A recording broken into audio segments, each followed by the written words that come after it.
ኦሪት ዘፍጥረት ምዕራፍ 34 ለያዕቆብ የወለደችለት የልያ ልጅ ዲናም የዚያን አገር ሴቶች ልጆችን ለማየት ወጣች። የአገሩ አለቃ የኤዊያዊ ሰው የኤሞር ልጅ ሴኬም አያት፣ ወሰዳትም፣ ከእርሷም ጋር ተኛ፣ አስነወራትም። ልቡናውም በያዕቆብ ልጅ በዲና ፍቅር ተነደፈ፣ ብላቴናይቱንም ወደዳት፣ ልብዋንም ደስ በሚያሰኛት ነገር ተናገራት።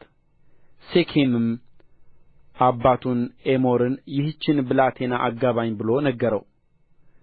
ያዕቆብም ልጁን ዲናን እንዳስነወራት ሰማ።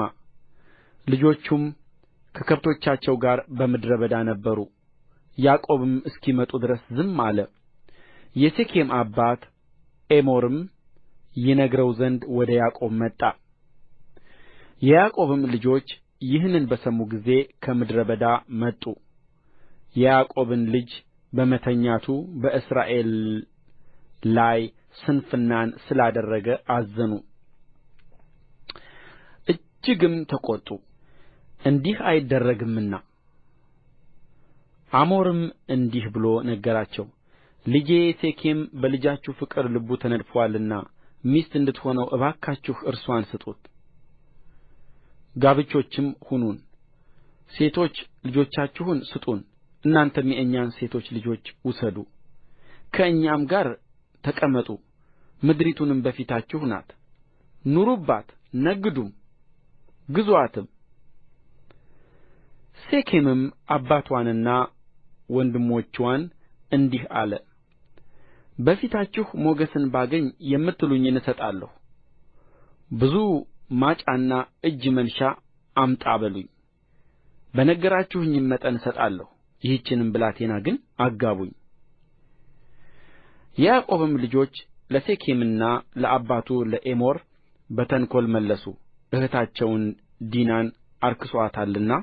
እንዲህም አሉአቸው፣ እኅታችንን ላልተገረዘ ሰው ለመስጠት ይህንን ነገር እናደርግ ዘንድ አይቻለንም፣ ይህ ነውር ይሆንብናልና። እንደ እኛ ሆናችሁ ወንዶቻችሁን ሁሉ ብትገርዙ በዚህ ብቻ እሺ እንላችኋለን። ሴቶች ልጆቻችንን እንሰጣችኋለን፣ የእናንተንም ሴቶች ልጆች እንወስዳለን፣ አንድ ሕዝብም ሆነን ከእናንተ። ኦሪት ዘፍጥረት ምዕራፍ 35 እግዚአብሔርም ያዕቆብን አለው፣ ተነሥተህ ወደ ቤቴል ውጣ፣ በዚያም ኑር። ከወንድምህ ከዔሳው ፊት በሸሸህ ጊዜ ለተገለጠልህ ለእግዚአብሔር መሠዊያን አድርግ። ያዕቆብም ለቤተ ሰቡና ከእርሱ ጋር ላሉት ሁሉ እንዲህ አለ፣ እንግዶችን አማልክት ከመካከላችሁ አስወግዱ፣ ንጹሐንም ሁኑ፣ ልብሳችሁንም ለውጡ። ተነሥተንም ወደ ቤቴል እንውጣ፣ በዚያም በመከራዬ ጊዜ ለሰማኝ በሄድሁበትም መንገድ ከእኔ ጋር ለነበረው ለእግዚአብሔር መሠዊያን አደርጋለሁ። በእጃቸው ያሉትንም እንግዶች አማልክት ሁሉ በጆሮአቸውም ያሉትን ጕትቾች ለያዕቆብ ሰጡት። ያዕቆብም በሴኬም አጠገብ ካለችው የአድባር ዛፍ በታች ቀበራቸው። ተነሥተውም ሄዱ። የእግዚአብሔርም ፍርሃት በዙሪያቸው ባሉት ከተሞች ሁሉ ወደቀ። የያዕቆብንም ልጆች ለማሳደድ አልተከተሉአቸውም። ያዕቆብም እርሱ ከእርሱ ጋርም የነበሩት ሰዎች ሁሉ በከነዓን ምድር ወዳለችው ወደ ሎዛ መጡ፣ እርሷም ቤቴል ናት። በዚያም መሠዊያውን ሠራ። የዚያንም ቦታ ስም ኤልቤቴል ብሎ ጠራው። እርሱም ከወንድሙ ፊት በሸሸበት ጊዜ እግዚአብሔር በዚያ ተገልጦለት ነበርና። የርብቃም ሞግዚት ዲቦራም ሞተች፣ በቤቴልም ከአድባር ዛፍ በታች ተቀበረች። ስሙም አሎንባኩት ተብሎ ተጠራ። እግዚአብሔርም ለያዕቆብ ከሁለት ወንዞች መካከል ከሶርያ ከተመለሰ በኋላ እንደ ገና ተገለጠለት፣ ባረከውም። እግዚአብሔርም ስምህ ያዕቆብ ነው፣ ከእንግዲህ ወዲህ ስምህ ያዕቆብ ተብሎ አይጠራ፣ ስምህ እስራኤል ይባል እንጂ አለ። ስሙንም እስራኤል ብሎ ጠራው። እግዚአብሔርም አለው ሁሉን ቻይ አምላክ እኔ ነኝ፣ ብዛ ተባዛም፣ ሕዝብና የአሕዛብ ማኅበር ከአንተ ይሆናል፣ ነገሥታትም ከጕልበትህ ይወጣሉ። ለአብርሃምና ለይስሐቅም የሰጠኋትን ምድር ለአንተ እሰጣለሁ፣ ከአንተም በኋላ ለዘርህ። ኦሪት ዘፍጥረት ምዕራፍ 36 የዔሳው ትውልድ ይህ ነው፣ እርሱም ኤዶም ነው። ዔሳው ከከነዓን ልጆች ሚስቶችን አገባ። የኬጢያዊውን የዔሎንን ልጅ ዓዳን፣ የኤዊያዊው የፅብዖን ልጅ ዓና የወለደላትን አህሊባማን፣ የእስማኤልን ልጅ የኖባዮትን እኅት ቤሴሞትን። ዓዳ ለዔሳው ኤልፋዝን ወለደች። ቤሴሞትም ራጉኤልን ወለደች። አህሊባማም የዑስን የዕላምን ቆሬን ወለደች። በከነዓን ምድር የተወለዱለት የዔሳው ልጆች እነዚህ ናቸው።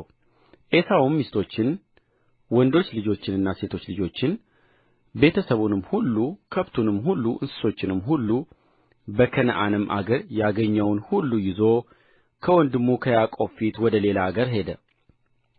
ከብታቸው ስለ በዛ በአንድነት ይቀመጡ ዘንድ አልቻሉም። በእንግድነት የተቀመጡባትም ምድር ከከብታቸው ብዛት የተነሣ ልትበቃቸው አልተቻለችም። ዔሳውም በሴይር ተራራ ተቀመጠ። ዔሳውም ኤዶም ነው። በሴይር ተራራ የሚኖሩ የኤዶማውያን አባት የዔሳው ትውልድም ይህ ነው።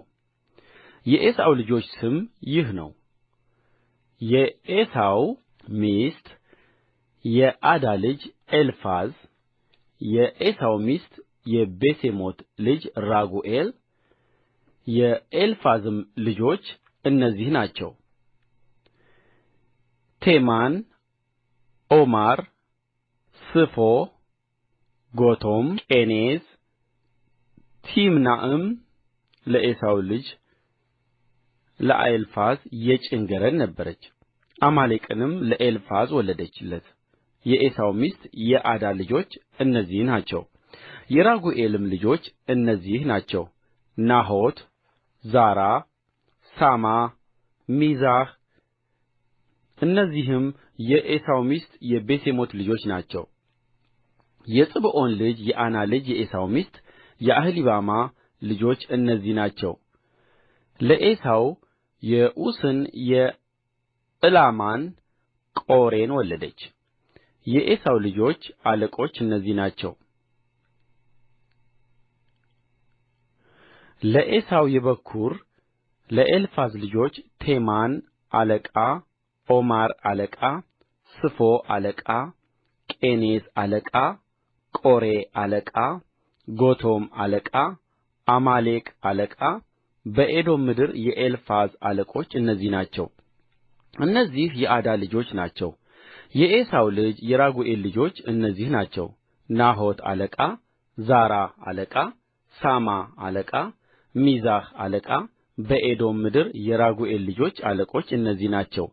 እነዚህም የዔሳው ሚስት የቤሴሞት ልጆች ናቸው። የዔሳው ሚስት የአህሊባማ ልጆች እነዚህ ናቸው። የዑስ አለቃ፣ የዕላማ አለቃ፣ ቆሬ አለቃ።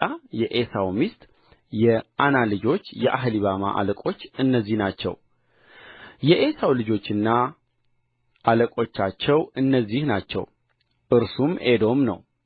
በዚያች አገር የተቀመጡ የሖሪው የሴይር ልጆች እነዚህ ናቸው፣ ሎጣን፣ ሦባል፣ ጽብዖን፣ ዓና፣ ዲሶን፣ ኤጽር፣ ዲሳን።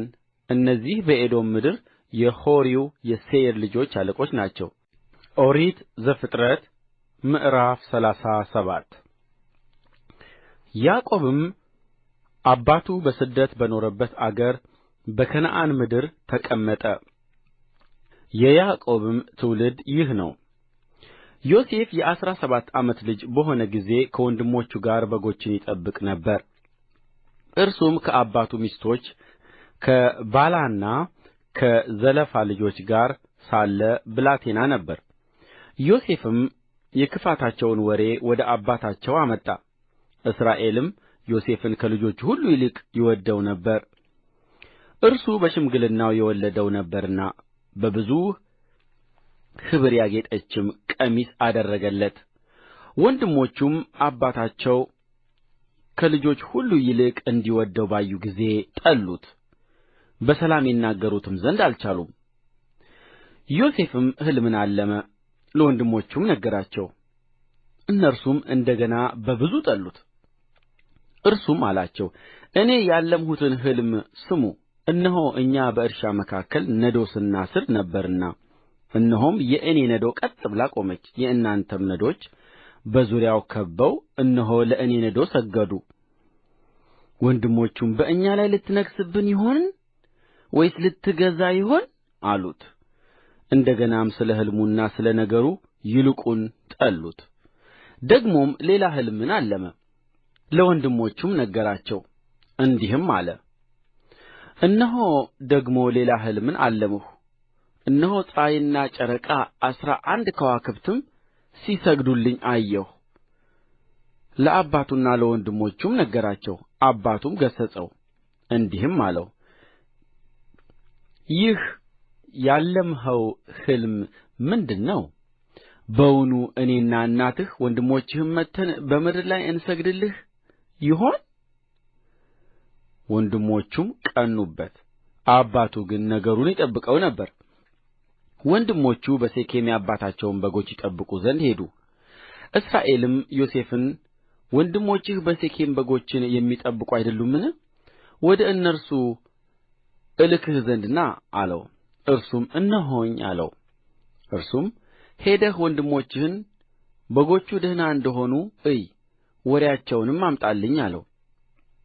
እንዲሁም ከኬብሮን ቆላ ሰደደው። ወደ ሴኬምም መጣ። እነሆም በምድረ በዳ ሲቅበዘበዝ ሳለ አንድ ሰው አገኘው። ሰውዮውም ምን ትፈልጋለህ ብሎ ጠየቀው። እርሱም ወንድሞቼን እፈልጋለሁ፣ በጎቼን የሚጠብቁት ወዴት እንደ ሆነ እባክህ ንገረኝ አለ። ሰውዮውም ከዚህ ተነሥተዋል፣ ወደ ዶታይን እንሂድ ሲሉም ሰምቻቸዋለሁ አለው። ዮሴፍም ወንድሞቹን ተከትሎ ሄደ፣ በዶታይንም አገኛቸው። እነርሱም በሩቅ ሳሉ አዩት። ወደ እነርሱም ገና ሳይቀርብ ኦሪት ዘፍጥረት ምዕራፍ 38 በዚያም ወራት እንዲህ ሆነ፣ ይሁዳ ከወንድሞቹ ተለይቶ ወረደ፣ ስሙን ኤራስ ወደሚሉት ወደ ዓዶሎማዊውም ሰው ገባ። ከዚያም ይሁዳ የከነዓናዊውን የሴዋን ሴት ልጅ አየ፣ ወሰዳትም፣ ወደ እርስዋም ገባ፣ ፀነሰችም፣ ወንድ ልጅንም ወለደች። ስሙንም ኤር ብላ ጠራችው። ደግሞም ፀነሰች፣ ወንድ ልጅንም ወለደች። ስሙንም አውናን ብላ ጠራችው። እንደ ገና ደግሞ ወንድ ልጅን ወለደች። ስሙንም ሴሎም ብላ ጠራችው። እርሱንም በወለደች ጊዜ ክዚብ በሚባል አገር ነበረች። ይሁዳም ለበኵር ልጁ ለዔር ትዕማር የምትባል ሚስት አጋባው። የይሁዳም የበኵር ልጅ ዔር በእግዚአብሔር ፊት ክፉ ነበረ፣ እግዚአብሔርም ቀሠፈው። ይሁዳም አውናን ወደ ወንድምህ ሚስት ግባ፣ አግባትም፣ ለወንድምህም ዘርን አቁምለት አለው። አውናንም ዘሩ ለእርሱ እንዳይሆን አወቀ። ወደ ወንድሙ ሚስት በገባ ጊዜ ለወንድሙ ዘር እንዳይሰጥ ዘሩን በምድር ያፈስሰው ነበር። ይህም ሥራው በእግዚአብሔር ዘንድ ክፉ ሆነበት፣ እርሱንም ደግሞ ቀሠፈው። ይሁዳም ምራቱን ትዕማርን ልጄ ሴሎም እስኪያድግ ድረስ በአባትሽ ቤት መበለት ሆነሽ ተቀመጪ አላት። እርሱ ደግሞ እንደ ወንድሞቹ እንዳይሞት ብሎአልና። ትዕማርም ሄዳ በአባትዋ ቤት ተቀመጠች። ከብዙ ዘመንም በኋላ የይሁዳ ሚስት የሴዋ ልጅ ሞተች። ይሁዳም ተጽናና፣ የበጎቹን ጠጕር ወደሚሸልቱት ሰዎችም ወደ ተምና ወጣ። እርሱም ዓዶሎማዊው ወዳጁም ኤራስ። ለትዕማርም እነሆ አማትሽ ይሁዳ የበጎችን ጠጕር ይሸልት ዘንድ ወደ ተምና ይወጣል ብለው ነገሩአት። እርስዋም የመበለትነትዋን ልብስ አወለቀች፣ መጐናጸፊያዋንም ወሰደች፣ ተሸፈነችም። ወደ ተምናም በሚወስደው መንገድ ዳር በኤናይም ደጅ ተቀመጠች።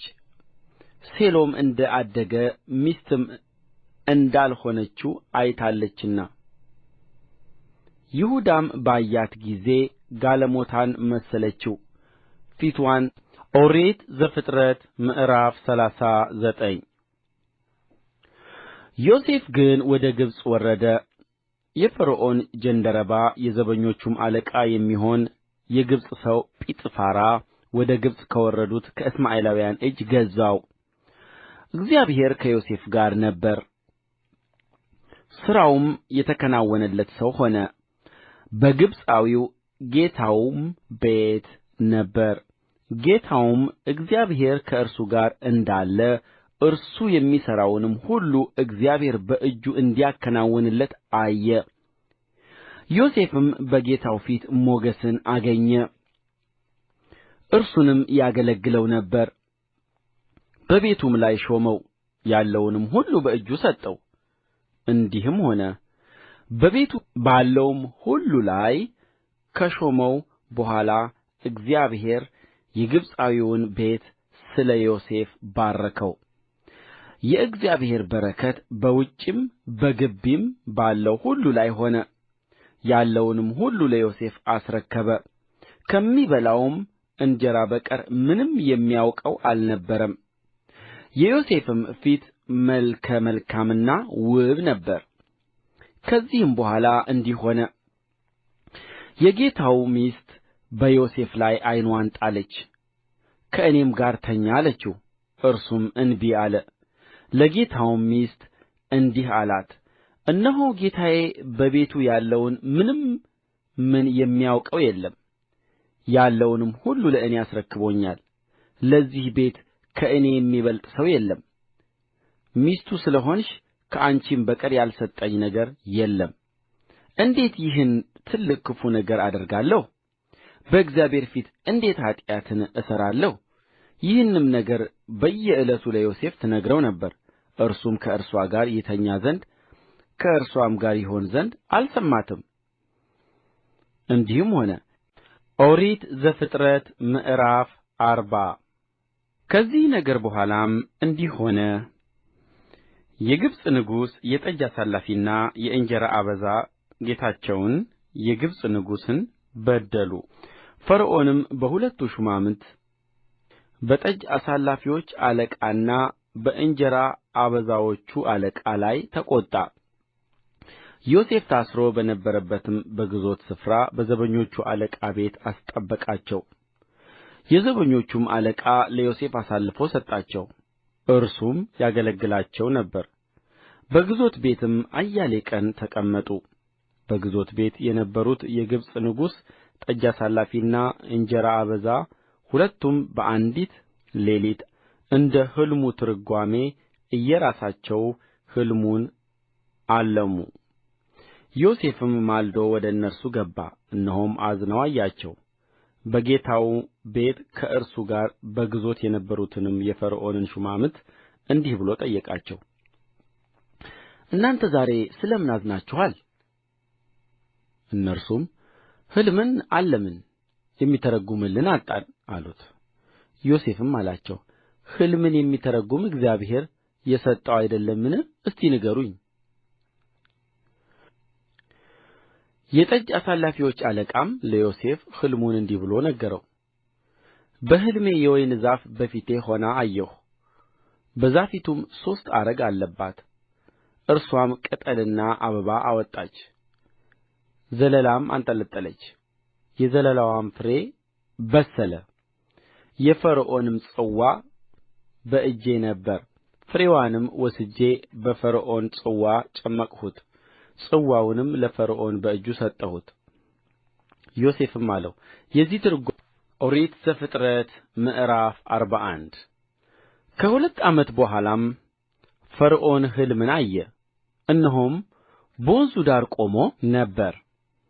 እነሆም መልካቸው ያማረ ሥጋቸውም የወፈረ 7 ላሞች ከወንዙ ወጡ፣ በውኃውም ዳር በመስኩ ይሰማሩ ነበር።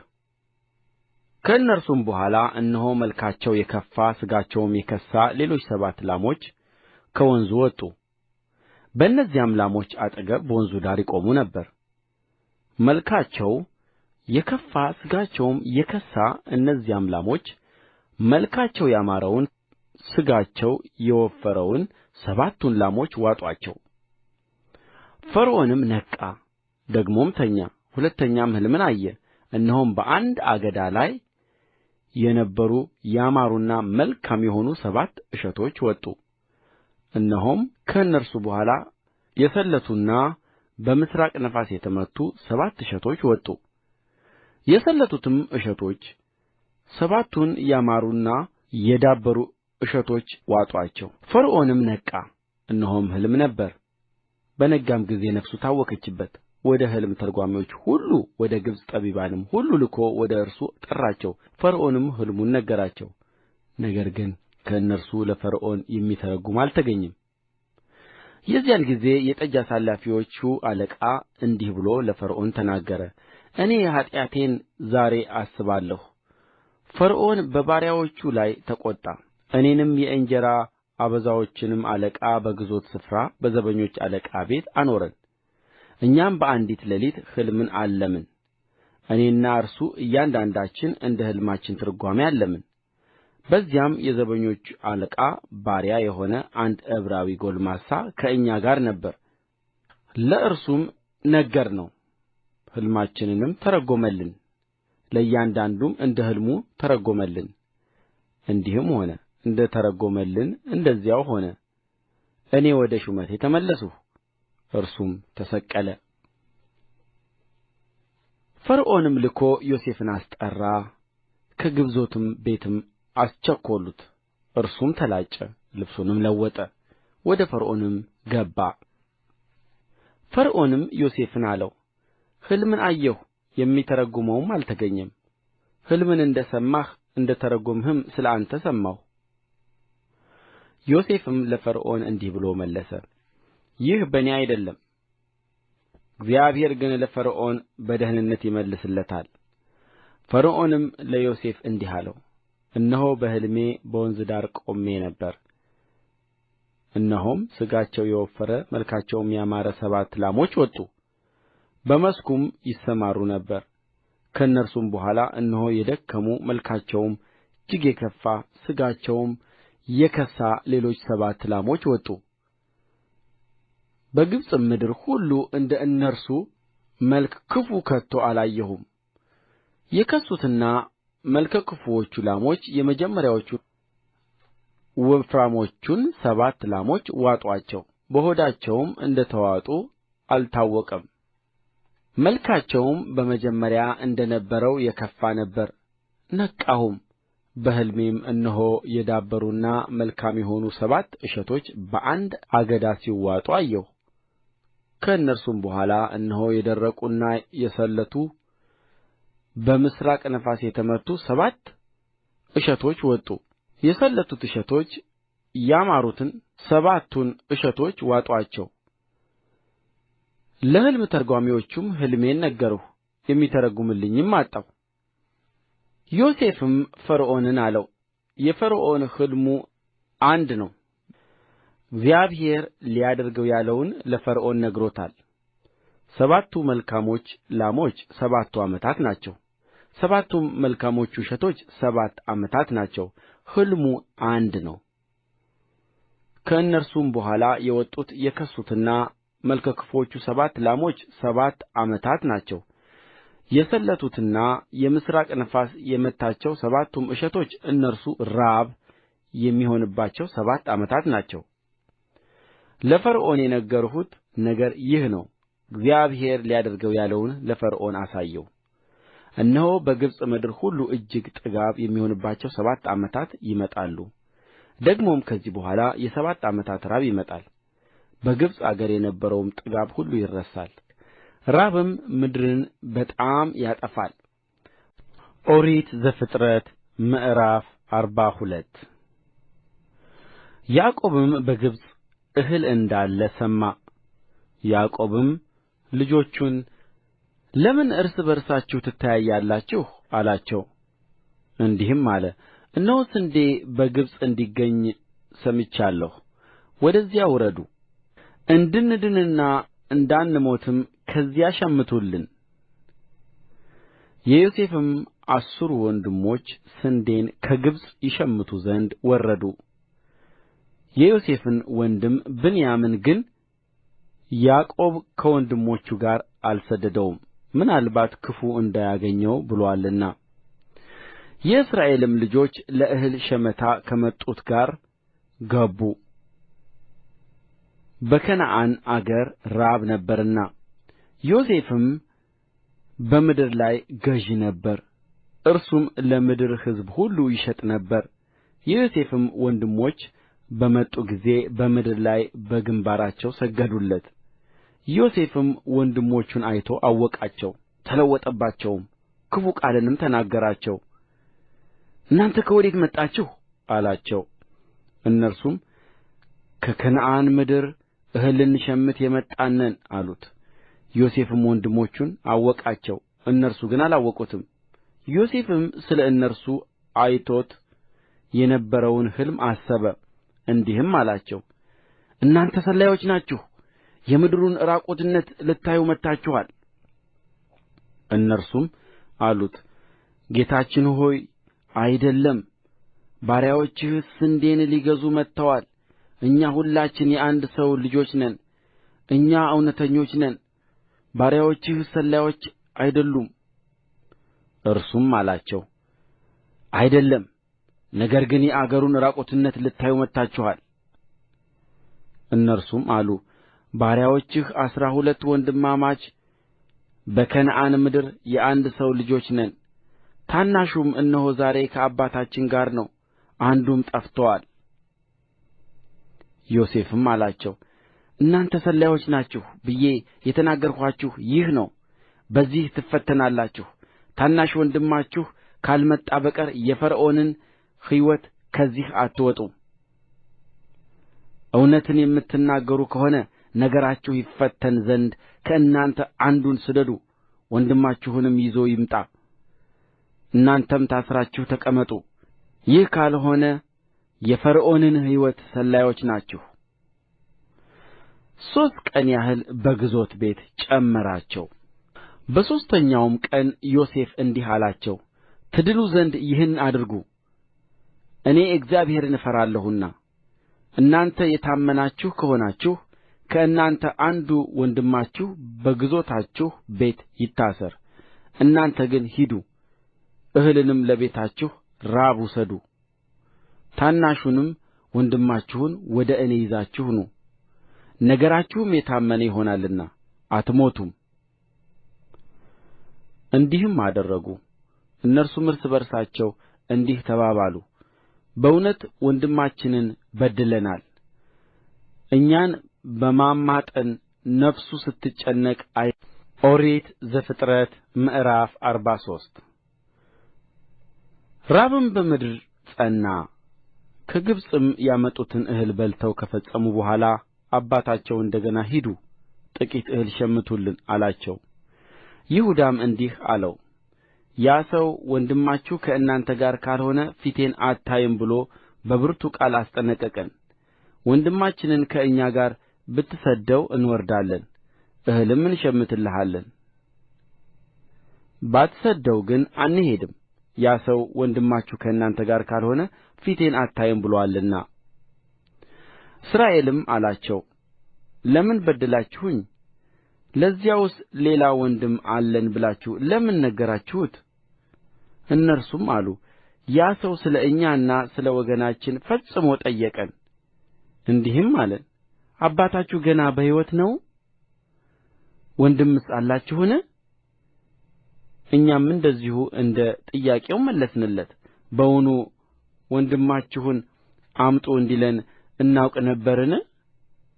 ይሁዳም አባቱን እስራኤልን አለው፣ እኛና አንተ ልጆቻችንም ደግሞ እንድንድን እንዳንሞትም ብላቴናውን ከእኔ ጋር ስደደው እኛም ተነሥተን እንሄዳለን እኔ ስለ እርሱ እዋሳለሁ ከእጄ ትሻዋለህ ወደ አንተ ባላመጣው በፊትህም ባላቆመው በዘመናት ሁሉ አንተን የበደልሁ ልሁን ባንዘገይስ ኖሮ አሁን ሁለተኛ ጊዜ በተመለስን ነበር እስራኤልም አባታቸው እንዲህ አላቸው ነገሩ እንዲህ ከሆነስ ይህንን አድርጉ ከተመሰገነውም ከምድሩ ፍሬ በዓይበታችሁ ይዛችሁ ሂዱ ለዚያም ሰው እጅ መንሻ ጥቂት በለሳን ጥቂት ማር ሽቱ ከርቤ ተምር ለውዝ ውሰዱ ብሩን በአጠፌታ አድርጋችሁ በእጃችሁ ውሰዱ በዓይበታችሁ አፍ የተመለሰውንም ብር መልሳችሁ ውሰዱ ምናልባት በስሕተት ይሆናል ወንድማችሁንም ውሰዱ ተነሥታችሁም ወደዚያ ሰው ተመለሱ ሁሉን የሚችል አምላክም ሌላውን ወንድማችሁንና ብንያምን ከእናንተ ጋር ይሰድድ ዘንድ በዚያ ሰው ፊት ምሕረትን ይስጣችሁ እኔም ልጆቼን እንዳጣሁ አጣሁ ሰዎቹም በእጃቸው ያችን እጅ መንሻና አጠፌታውን ብር ብንያምንም ወሰዱ ተነሥተውም ወደ ግብፅ ወረዱ በዮሴፍም ፊት ቆሙ ዮሴፍም ብንያምን ከእነርሱ ጋር ባየው ጊዜ የቤቱን አዛዥ እንዲህ ብሎ አዘዘው እነዚያን ሰዎች ወደ ቤት አስገባቸው እርድም እረድ አዘጋጅም እነዚያም ሰዎች በእኩለ ቀን ከእኔ ጋር ይበላሉና ያ ሰውም ዮሴፍ እንዳለው አደረገ ያ ሰውም ሰዎቹን ወደ ዮሴፍ ቤት አስገባ እነርሱም ወደ ዮሴፍ ቤት ስለ ገቡ ኦሪት ዘፍጥረት ምዕራፍ 44 ዮሴፍም የቤቱን አዛዥ እንዲህ ብሎ አዘዘ ዓይበታቸው የሚያነሣውን ያህል እህል ሙላላቸው የሁሉንም ብር በየዓይበታቸው አፍ ጨምረው በታናሹም ዓይበት አፍ የብሩን ጽዋዬንና የእህሉን ዋጋ ጨምረው እርሱም ዮሴፍ እንዳለው አደረገ ነግህ በሆነ ጊዜም ሰዎቹ አህዮቻቸውን ይዘው ይሄዱ ዘንድ ተሰናበቱ ከከተማይቱም ወጥተው ገና ሳይርቁ ዮሴፍ ለቤቱ አዛዥ እንዲህ አለ ተነሥተህ ሰዎቹን ተከተላቸው በደረስባቸውም ጊዜ እንዲህ በላቸው በመልካሙ ፋንታ ስለ ምን ክፉን መለሳችሁ ጌታዬ የሚጠጣበት ምሥጢርንም የሚያውቅበት ጽዋ አይደለምን ባደረጋችሁት ነገር በደላችሁ እርሱም ደረሰባቸው ይህንም ቃል ነገራቸው እነርሱም አሉት ጌታዬ እንደዚህ ያለውን ቃል ለምን ይናገራል ባሪያዎችህ ይህን ነገር የሚያደርጉ አይደሉም እነሆ በየዓይበታችን አፍ ያገኘነውን ብር ይዘን ከከነዓን አገር ወደ አንተ ተመልሰናል ከጌታህ ቤት ወርቅ ወይስ ብር እንዴት እንሰርቃለን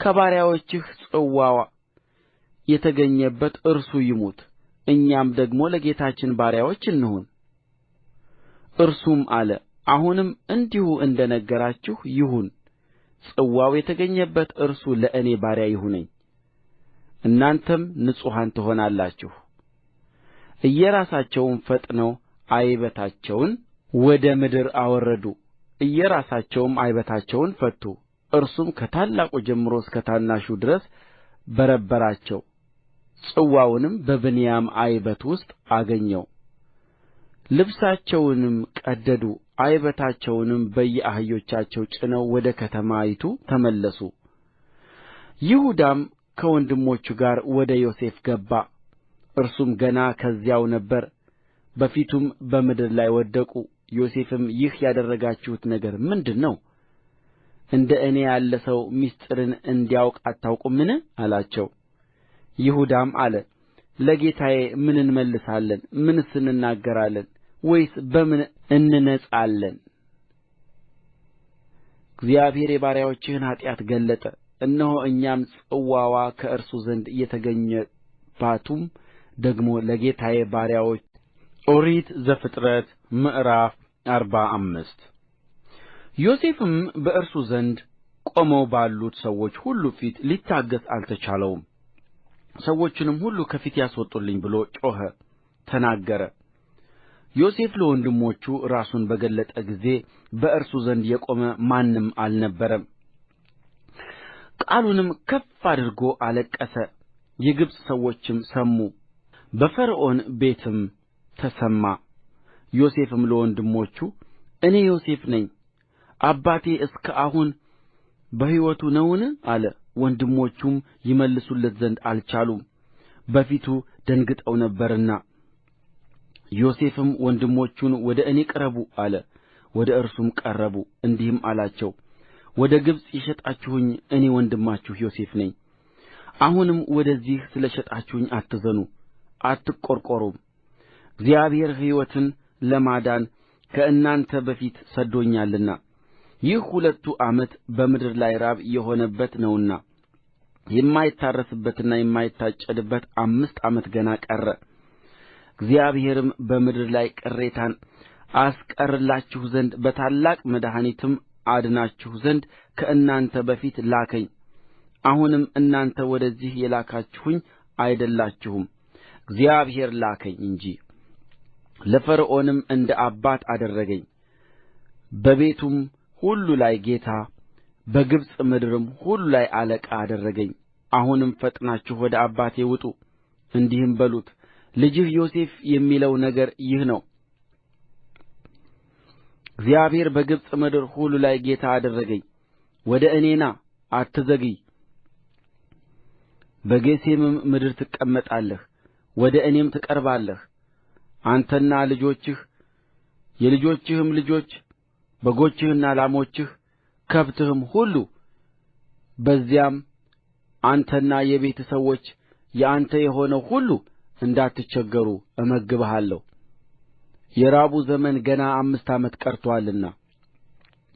እነሆም ለእናንተ የተናገረቻችሁ የእኔ አፍ እንደ ሆነች የእናንተ ዓይኖች አይተዋል፣ የወንድሜ የብንያምም ዓይኖች አይተዋል። ለአባቴም በግብፅ ምድር ያለኝን ክብሬን ሁሉ ያያችሁትንም ሁሉ ንገሩት። አባቴንም ወደዚህ ኦሪት ዘፍጥረት ምዕራፍ 46 እስራኤልም ለእርሱ ያለውን ሁሉ ይዞ ተነሣ፣ ወደ ቤርሳቤህ መጣ። መሥዋዕትንም ለአባቱ ለይስሐቅ አምላክ ሠዋ። እግዚአብሔርም በሌሊት ራእይ ያዕቆብ ያዕቆብ ብሎ ለእስራኤል ተናገረው። እርሱም እነሆኝ አለ። አለውም የአባቶችህ አምላክ እግዚአብሔር እኔ ነኝ። ወደ ግብፅ መውረድ አትፍራ፣ በዚያ ትልቅ ሕዝብ አደርግሃለሁና። እኔ ወደ ግብፅ አብሬህ እወርዳለሁ፣ ከዚያም ደግሞ እኔ አወጣሃለሁ። ዮሴፍም እጁን በዓይንህ ላይ ያኖራል። ያዕቆብም ከቤርሳቤህ ተነሣ። የእስራኤልም ልጆች ያዕቆብን ይወስዱ ዘንድ ፈርዖን በሰደዳቸው ሰረገሎች አባታቸውን ያዕቆብንና ሕፃናቶቻቸውን ሴቶቻቸውንም ወሰዱ። እንስሶቻቸውንም በከነዓን አገርም ያገኙትን ከብታቸውንም ሁሉ ይዘው ያዕቆብና ዘሩ ሁሉ ከእርሱ ጋር ወደ ግብፅ መጡ። ወንዶች ልጆቹንና የልጆቹን ወንዶች ልጆች፣ ሴቶች ልጆቹንና የወንዶች ልጆቹን ሴቶች ልጆች፣ ዘሩንም ሁሉ ከእርሱ ጋር ወደ ግብፅ አስገባቸው። ወደ ግብፅም የገቡት የእስራኤል ልጆች ስም ይህ ነው፣ ያዕቆብና ልጆቹ። የያዕቆብም በኵር ሮቤል፣ የሮቤልም ልጆች ሄኖኅ፣ ፈሉሶ፣ አስሮን፣ ከርሚ። የስምዖን ልጆች ይሙኤል፣ ያሚን፣ ኦሃድ፣ ያኪን፣ ጾሐር። የከነዓናዊት ልጅ ሳኡል። የሌዊም ልጆች ጌዶስን፣ ቀዓት፣ ሜራር። የይሁዳም ልጆች ዔር፣ አውናን፣ ሴሎም፣ ፋሬስ፣ ዛራ፣ ዔርና አውናን በከነዓን ምድር ሞቱ። የፋሬስም ልጆች ኤስሮም፣ ሐሙል። የይሳኮርም ልጆች ቶላ፣ ፉዋ ዮቢ ሺምሮን የዛብሎንም ልጆች ሴሬድ ኤሎን ያህልኤል ልያ በመስጴጦምያ በሶርያ ለያዕቆብ የወለደቻቸው ልጆችና ሴቲቱ ልጅዋ ዲና እነዚህ ናቸው። ወንዶችም ሴቶችም ልጆቻቸው ሁሉ 33 ነፍስ ናቸው።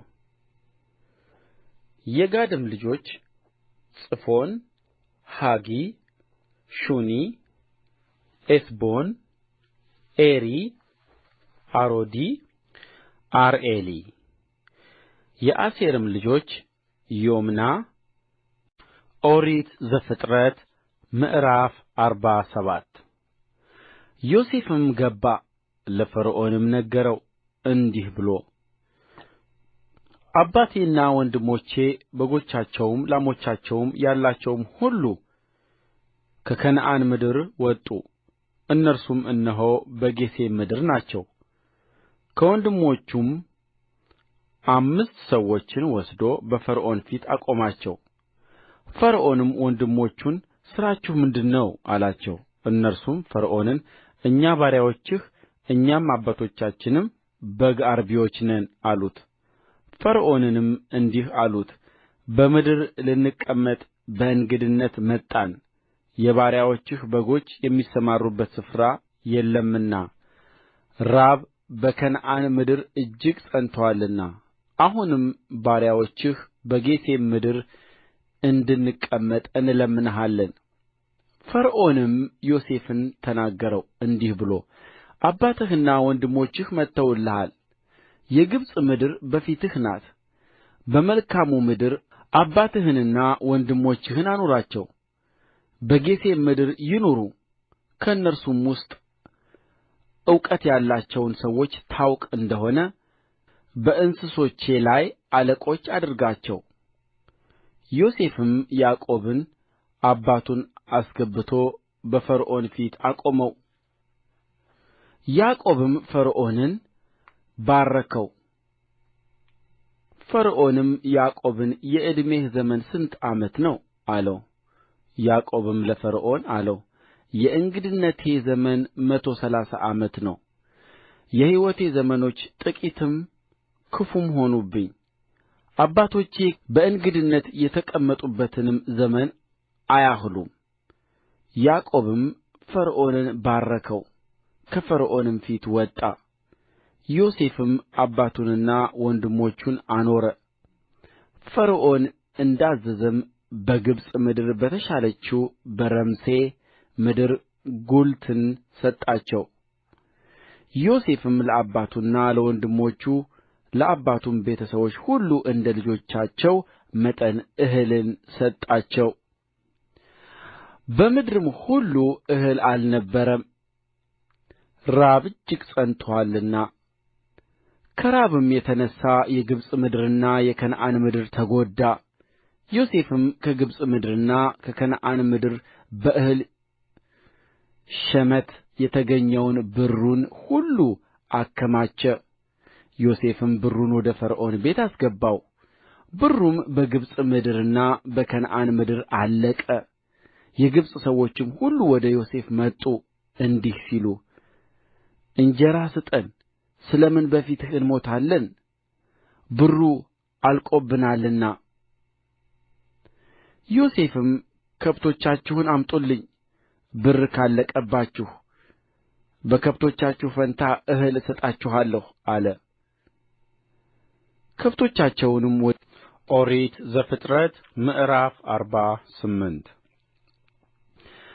ከእነዚህም ነገር በኋላ እንዲህ ሆነ እነሆ አባትህ ታምሞአል ብለው ለዮሴፍ ነገሩት እርሱም ሁለቱን ልጆቹን ምናሴንና ኤፍሬምን ይዞ ሄደ ለያዕቆብም እነሆ ልጅህ ዮሴፍ መጥቶልሃል ብለው ነገሩት እስራኤልም ተጠነካከረ በአልጋውም ላይ ተቀመጠ ያዕቆብ ዮሴፍን አለው ሁሉን የሚችል አምላክ በከነዓን ምድር በሎዛ ተገለጠልኝ ባረከኝም እንዲህም አለኝ እነሆ ፍሬያማ አደርግሃለሁ አበዛሃለሁም፣ ለብዙም ሕዝብ ጉባኤ አደርግሃለሁ። ይህችንም ምድር ከአንተ በኋላ ለዘላለም ርስትህ ለዘርህ እሰጣታለሁ። አሁንም እኔ ወደ አንተ ከመምጣቴ በፊት በግብፅ ምድር የተወለዱልህ ሁለት ልጆችህ ለእኔ ይሁኑ። ኤፍሬምና ምናሴ ለእኔ እንደ ሮቤልና እንደ ስምዖን ናቸው። ከእነርሱም በኋላ የምትወልዳቸው ልጆች ለአንተ ይሁኑ፣ በርስታቸው በወንድሞቻቸው ስም ይጠሩ። እኔም ከመስጴጦምያ በመጣሁ ጊዜ ወደ ኤፍራታ ለመግባት ጥቂት ቀርቶኝ በመንገድ ሳለሁ ራሔል በከነዓን ምድር ሞተችብኝ። በዚያም በኤፍራታ መንገድ ላይ እርስዋም ቤተ ልሔም ናት፣ ቀበርኋት። እስራኤልም የዮሴፍን ልጆች አይቶ እነዚህ እነማን ናቸው አለው። ዮሴፍም ለአባቱ እግዚአብሔር በዚህ የሰጠኝ ልጆቼ ናቸው አለ። እርሱም እባርካቸው ዘንድ ወደዚህ አቅርብልኝ አለ። የእስራኤልም ዓይኖች ከሽምግልና የተነሣ ከብደው ነበር፣ ማየትም አይችሉም ነበር። ወደ እርሱም አቀረባቸው፣ ሳማቸውም፣ አቀፋቸውም። እስራኤልም ዮሴፍን ፊትህን አያለሁ ብዬ አላሰብሁም ነበር፣ እነሆም እግዚአብሔር ዘርህን ደግሞ አሳየኝ አለው። ዮሴፍም ከጕልበቱ ፈቀቅ አደረጋቸው፣ ወደ ምድርም በግምባሩ ሰገደ።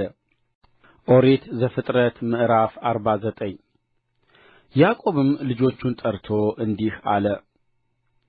በኋለኛው ዘመን የሚያገኛችሁን እንድነግራችሁ ተሰብሰቡ። እናንተ የያዕቆብ ልጆች ተሰብሰቡ፣ ስሙም አባታችሁ እስራኤልንም አድምጡ። ሮቤል አንተ በኵር ልጄና ኃይሌ፣ የጕብዝናዬም መጀመሪያ ነህ። የክብር አለቃና የኃይል አለቃ፣ እንደ ውኃ የምትዋልል ነህ። አለቅነት ለአንተ አይሁን፣ ወደ አባትህ መኝታ ወጥተሃልና አረከስኸውም፣ ወደ አልጋዬም ወጣ። ስምዖንና ሌዊ ወንድማማች ናቸው፣ ሰይፎቻቸው የዓመፃ መሣሪያ ናቸው። በምክራቸው ነፍሴ አትግባ። ከጉባኤአቸውም ጋር ክብሬ አትተባበር። በቍጣቸው ሰውን ገድለዋልና በገዛ ፈቃዳቸውም በሬን አስነክሰዋልና። ቍጣቸው ርጉም ይሁን፣ ጽኑ ነበርና ኵርፈታቸውም ብርቱ ነበርና። በያዕቆብ እከፋፍላቸዋለሁ፣ በእስራኤልም እበትናቸዋለሁ። ይሁዳ ወንድሞችህ አንተን ያመሰግኑሃል፣ እጅህ በጠላቶችህ ደንደስ ላይ ነው። የአባትህ ልጆች በፊትህ ይሰግዳሉ። ይሁዳ የአንበሳ ደቦል ነው። ልጄ ሆይ ከአደንህ ወጣህ። እንደ አንበሳ አሸመቀ፣ እንደ ሴት አንበሳም አደባ። ያስነሣውስ ዘንድ ማን ይችላል? በትረ መንግሥት ከይሁዳ አይጠፋም፣ የገዥም ዘንግ ከእግሮቹ መካከል። ገዥ የሆነው እስኪመጣ ድረስ የአሕዛብ መታዘዝ ለእርሱ ይሆናል። ውርንጫውን በወይን ግንድ ያስራል፣ የአህያይቱንም ግልገል በወይን አረግ። ልብሱን በወይን ያጥባል፣ መጐናጸፊያውንም በወይን ደም። ዓይኑም ከወይን ይቀላል፣ ጥርሱም ከወተት ነጭ ይሆናል። ዛብሎን በባሕር ዳር ይቀመጣል፣ እርሱም ለመርከቦች ወደብ ይሆናል። ዳርቻውም እስከ ሲዶና ድረስ ነው። ይሳኮር አጥንተ ብርቱ አህያ ነው፣ በበጎች ጕረኖም መካከል ያርፋል። ዕረፍትም መልካም መሆንዋን አየ፣ ምድሪቱም የለማች መሆንዋን። ትከሻውን ለመሸከም ዝቅ አደረገ፣ በሥራም ገበሬ ሆነ። ኦሪት ዘፍጥረት ምዕራፍ 50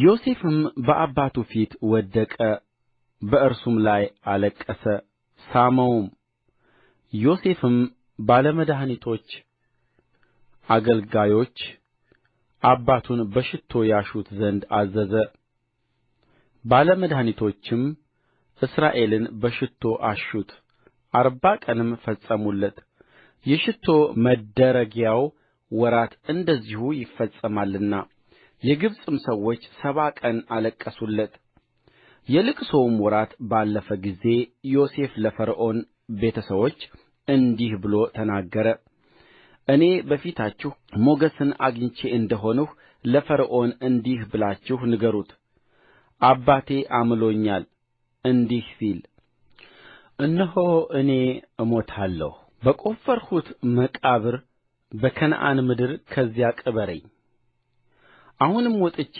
አባቴን ልቅበርና ልመለስ ፈርዖንም ውጣ አባትህንም እንዳማለህ ቅበረው አለው ዮሴፍም አባቱን ሊቀብር ወጣ የፈርዖን ሎላልትም ሁሉ ከእርሱ ጋር ወጡ የቤቱ ሽማግሌዎችም የግብፅ ምድር ሽማግሌዎችም ሁሉ የዮሴፍም ቤተ ሰቦች ሁሉ ወንድሞቹም የአባቱም ቤተ ሰቦች ወጡ ልጆቻቸውንና በጎቻቸውን ከብቶቻቸውንም